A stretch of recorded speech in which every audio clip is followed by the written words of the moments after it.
तो आपको बता दूं कि सिद्धार्थ शुक्ला के परिवार की तरफ से अब ऑफिशियली स्टेटमेंट आ चुका है। उन्होंने सोशल मीडिया के जरिए अब फैंस तक कुछ बातें कही हैं। आपको बता दें कि इससे पहले भी गुरुवार और शुक्रवार को सिद्धार्थ शुक्ला के पूरे परिवार ने स्टेटमेंट दे दिया था मुंबई पुलिस को, और उसके बाद भी लगातार वो स्टेटमेंट हर एक सेलिब्रिटीज के द्वारा दिया जा रहा था कि 3 बजे से सिद्धार्थ शुक्ला की तबीयत बिगड़नी शुरू हुई थी। 3 बजे सिद्धार्थ शुक्ला के सीने में दर्द हुआ था, जिसके बाद उन्हें पानी और आइसक्रीम खिलाकर सुलाने की कोशिश की जा रही थी। 7 बजे एक बार फिर से उनके सीने में दर्द हुआ।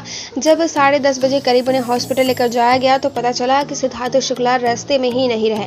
दोस्तों, इस स्टेटमेंट को शहनाज कौरगिल ने भी दर्ज करवाया है। सिद्धार्थ शुक्ला की मां और बहन समेत कई सारे सेलिब्रिटीज ने भी इसी स्टेटमेंट को दिया है। पर अब सिद्धार्थ शुक्ला की फैमिली जो है उन्होंने अब ऑफिशियली स्टेटमेंट दिया है, जिसमें वो जनता से रूबरू होने की कोशिश कर रहे हैं। आपको बता दें कि उस स्टेटमेंट में साफ तौर पर ये लिखा गया है कि सिद्धार्थ शुक्ला को प्राइवेसी बेहद ज़्यादा पसंद थी, तो आप लोग प्राइवेसी का ध्यान रखें। आप लोग लगातार सिद्धार्थ शुक्ला के लिए प्रे कीजिए ताकि भगवान उनकी आत्मा को शांति दें। पर सिद्धार्थ शुक्ला की आखिरी ख्वाहिश के तहत आप लोग प्राइवेसी का ध्यान रखें। हमेशा सिद्धार्थ अपनी पर्सनल और प्रोफेशनल लाइफ को अलग अलग रखते थे, और अब हम चाहते हैं कि आप लोग हमारे परिवार के रिस्पेक्ट करें और प्राइवेसी का ध्यान रखें। आपको बता दें कि ब्रह्म कुमारी की तरफ से सिद्धार्थ शुक्ला को एक श्रद्धांजलि दी जा रही है, जिसमें 5 बजे आप शिरकत कर सकते हैं और आप उस श्रद्धांजलि में अपना भूमिका दे सकते हैं। आपको बता दूं कि ये पब्लिकली किया जाएगा, इसमें कोई भी शख्स एंट्री कर सकता है। अब देखना काफ़ी दिलचस्प होगा कि सिद्धार्थ शुक्ला की फैमिली के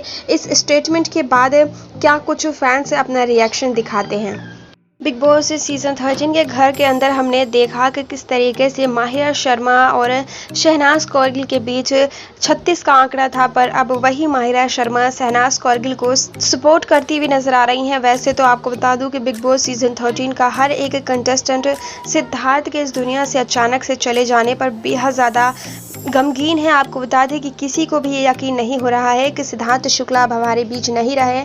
इसी बीच अब शहनाज कौरगिल की इस हालत को देखकर माहिरा शर्मा ने भी एक स्टेटमेंट दिया है। उन्होंने अपने सोशल मीडिया अकाउंट के जरिए इस बात को जाहिर किया है। उनका कहना है कि शहनाज के ऊपर अभी क्या बीत रही है, हम सिर्फ उसे समझने की कोशिश कर रहे हैं, और शहनाज कौरगिल के ऊपर जो बीत रही है वो शहनाज से बेहतर और कोई नहीं समझ सकता। हम सभी की संवेदनाएं शहनाज के साथ है। अभी भी यकीन नहीं हो रहा कि सिद्धार्थ जैसा स्ट्रॉन्गर लड़का आज हमारे बीच नहीं रहा। सिद्धार्थ शुक्ला जिस तरीके से बिग बॉस सीजन 13 के घर में अपने बातों को रखता था और जिस तरीके से वो जिंदा दिली से अपने ऑनेस्टी से गेम को जीत कर बाहर आया, कहीं ना कहीं ऐसा लगता कि सिद्धार्थ शुक्ला का जो फ्यूचर है वो बेहद ज़्यादा ब्राइट है। हम सभी जानते हैं कि सिद्धार्थ शुक्ला को इंडस्ट्री में काम की कमी नहीं थी, और इसी बात को देखते हुए अब हर किसी को बेहद ज़्यादा परेशानी हो रही है। आपको एक चीज़ और बता दें कि बिग बॉस के मेकर्स ने एक बार फिर से सिद्धार्थ शुक्ला को याद किया है। वो लगातार रुबीना दिलेख, निकी तंबोली समेत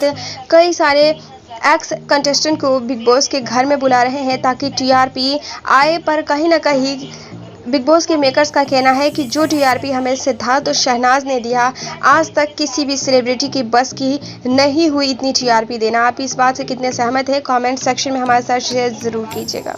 दोस्तों, इस वक्त हर किसी से ज़्यादा गम सिद्धार्थ की मां और शहनाज कौरगिल को हुआ है।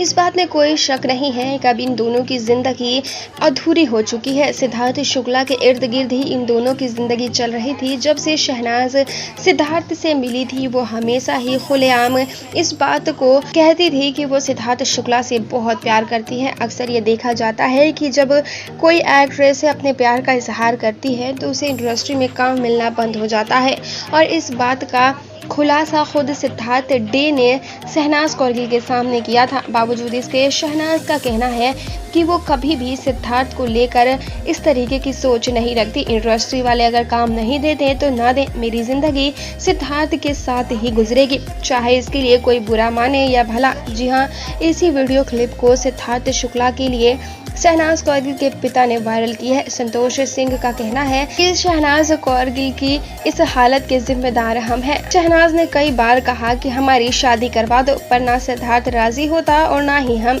हमारा कहना था कि अभी तुम बच्चे हो और इस बात का दुख मुझे ताउम्र रहेगा। अगर सिद्धार्थ की शादी शहनाज से हो जाती तो शायद इतना गम ना होता।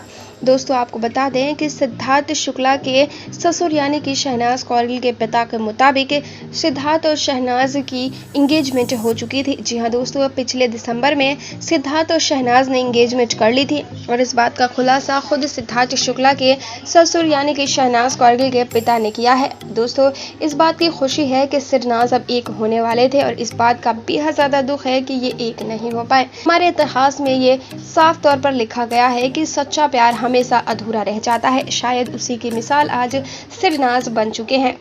सिद्धार्थ शुक्ला को लेकर राहुल वैद्य को फैंस अब ट्रोल करने लगे हैं। आपको बता दें कि जब आखिरी विदाई देने पहुंचे थे राहुल वैद्य, उस दौरान उन्होंने कुछ वीडियोस बना ली थी जिसको उन्होंने अपने YouTube चैनल के जरिए पब्लिश कर दिया। हालांकि उन वीडियोस को मोनेटाइज करके पब्लिश किया और जनता का कहना है कि कम से कम एक सेलिब्रिटी से ऐसी उम्मीद नहीं थी कि किसी के इस दुनिया से चले जाने के बाद आप उसकी वीडियो को पब्लिश करते हो और उसे मोनेटाइज पर पब्लिश करते हो। जी हाँ दोस्तों, इसी के बाद राहुल वैद्य के कुछ बात और बयान आए हैं सिद्धार्थ शुक्ला की मां और शहनाज कौरगिल पर, जिसे आपको सुनना चाहिए। राहुल वैद्य सिद्धार्थ शुक्ला को आखिरी विदाई देने पहुंचे थे। उस दौरान राहुल वैद्य से सिद्धार्थ शुक्ला की मां ने बात करते हुए कहा कि मैंने सुना था कि किसी का जवान बेटा इस दुनिया को छोड़कर चला गया, पर मेरे साथ ऐसा होगा मैंने कभी नहीं सोचा था।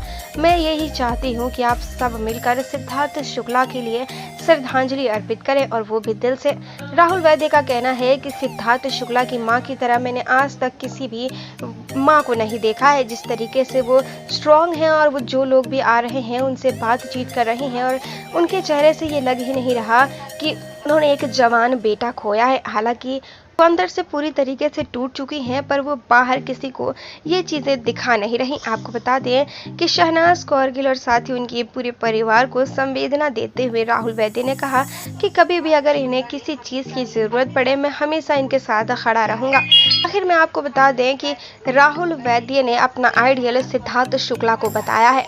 हालांकि ये बहुत बड़ी बात है, हो सकता है कि ये चंद पब्लिसिटी पाने का तरीका हो, पर जो भी हो राहुल वैद्य ने जो किया उसके बाद कहीं ना कहीं फैंस की नजरों में राहुल वैद्य की इज्जत घटी जरूर है। किसी के लिए भी सिद्धार्थ शुक्ला को भूलना आसान नहीं है। उन्हीं में से एक है आसिम रियाज और सिद्धार्थ शुक्ला की बॉन्डिंग हमें बिग बॉस सीजन 13 के घर में देखने को मिली थी। हालांकि शुरुआती दिनों में इन दोनों की जोड़ी राम लक्ष्मण की बताई जा रही थी। फिर उसके बाद बिग बॉस के मेकर्स के कहने पर इन दोनों ने आपस में लड़ाई की और जनता को एंटरटेन किया। हालांकि बिग बॉस सीजन 13 के घर के बाहर आने के बाद इन दोनों को कई बार एक साथ देखा गया। आपको बता दूं कि इस वक्त सिद्धार्थ शुक्ला के चले जाने के बाद आसिम रियाज बिल्कुल अकेले पड़ चुके हैं और आसिम रियाज की गर्लफ्रेंड यानी कि हिमांशी खुराना ने आसिम रियाज और सिद्धार्थ शुक्ला के बारे में क्या कुछ कहा है, चलिए आपको इस वीडियो में बताते हैं। आसिम रियाज की हालत को देखकर हिमांशी खुराना भी डर चुकी हैं। हिमांशी ने अपने सोशल मीडिया अकाउंट से कहा कि मैं आसिम को समझाने की बहुत कोशिश कर रही हूँ, पर वो हमेशा सिद्धार्थ की बातें कर रोने लग जाता है। आसिम को देखकर मुझे पहले ऐसा लगता था कि ये बहुत ही ज्यादा स्ट्रॉन्ग है, पर जिस तरीके से आसिम की दीवानगी सिद्धार्थ के लिए बढ़ती जा रही है मुझे डर लग रहा है। एक तरफ तो मेरी बहन शहनाज जो कि अभी भी सिद्धार्थ को याद कर अपने आप को कमरे में बंद कर बैठी है, तो वहीं दूसरी तरफ आसिम जो कि मेरा प्यार है अब वो धीरे धीरे सिद्धार्थ की याद में मग्न होता जा रहा है। मुझे डर है कि कहीं मैं इन दोनों में से किसी को ना खो दूं। हालांकि सिद्धार्थ के साथ मेरी भी अच्छी बॉन्डिंग थी, पर कहीं ना कहीं इन दोनों के साथ सिद्धार्थ का रिश्ता मजबूत था। हिमांशी खुराना को लोग सपोर्ट कर रहे हैं। लोगों का कहना है कि आसिम रियाज और शहनाज कौरगिल को इस वक्त सपोर्ट की ज़रूरत है। आप उनको सपोर्ट करें, हम सभी आपके साथ हैं। दोस्तों कहीं ना कहीं फैंस की संवेदनाएं और सपोर्ट अभी भी सिद्धार्थ और शहनाज के साथ साथ आसिम और हिमांशी को भी मिल रही है। उम्मीद किया जाता है कि सिद्धार्थ के इस दुनिया से चले जाने के बाद आसिम और शहनाज अपने आप को संभालने की पूरी कोशिश करेंगे। बिग बॉस सीजन 15 के वीकेंड के वार पर करण जौहर के द्वारा सिद्धार्थ शुक्ला को ट्रिब्यूट दिया गया और उसके बाद देखा गया कि करण जौहर फूट फूट कर रोए। हालांकि फैंस का कहना है कि करण जौहर टीआरपी के लिए कर रहे हैं और ये नकली आंसू है। हालांकि ये बात तो करण जौहर ही जाने, पर आपको बता दें कि कल जो एविक्शन हुआ है अक्षरा सिंह और मिलन गावा का, ये दोनों ही सेलिब्रिटी बाहर आए बिग बॉस के घर से। और जब अक्षरा सिंह को पता चला कि सिद्धार्थ शुक्ला नहीं रहे, उसके बाद अक्षरा सिंह फूट फूट कर रोने लगी और उन्होंने ट्वीट कर दिया है कि आशिकी का दूसरा नाम सिडनाज है। दोस्तों, हम सभी ने इससे पहले कई सारी अमर लव स्टोरीज देखी, चाहे वो लैला मजनू का हो, रोमियो और जूलियट के हो, पर आज तक कोई भी सच्चा प्यार करने वाला मिला नहीं। शायद यही वजह रही कि आज सिडनाज की प्रेम कहानी भी अधूरी रह गई। आपको बता दें कि सिडनाज की ये जो अमर लव स्टोरी है उसे ताउम्र याद किया जाएगा और सदियों तक इन दोनों के लव स्टोरी की लोग मिसाल देंगे। ऐसा हमारा नहीं बल्कि मिलन गावा का कहना है। आपको बता दें कि सिद्धार्थ शुक्ला के एकदम से यूं इस दुनिया से चले जाने के बाद बहुत सारे लोग हैं जो परेशान हैं और ये जानने की भी कोशिश कर रहे हैं कि आखिरकार सिद्धार्थ शुक्ला इस दुनिया से कैसे चले गए। हालांकि पोस्टमार्टम रिपोर्ट तो आ चुका है, पर उस पर नजर डालने की किसी की हिम्मत नहीं हो रही। अब देखना काफी दिलचस्प होगा कि सिद्धार्थ शुक्ला के इस दुनिया से चले जाने की आखिरी वजह क्या कुछ थी। अक्षरा सिंह की अब बात से कितने सहमत हैं, हमें जरूर बताएं कि क्या सचमुच आशिकी का दूसरा नाम सिडनाज है।